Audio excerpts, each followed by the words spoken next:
السلام علیکم۔ مونسون بارشوں کا دھماکیدار اسپیل آ رہا ہے۔ ایک اور سسٹم 13 جولائی سے ملک میں داخل ہوگا جو کافی شدت کے ساتھ کئی دن جاری رہے گا۔ کیا آپ حالات حاضرہ سے آگاہی حاصل کرنا چاہتے ہیں؟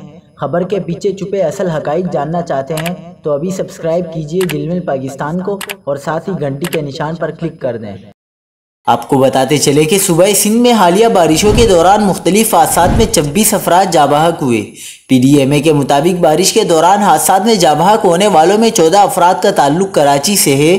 اب ڈیم میں پانی کی سطح 336.7 فٹ پر پہنچ گئی۔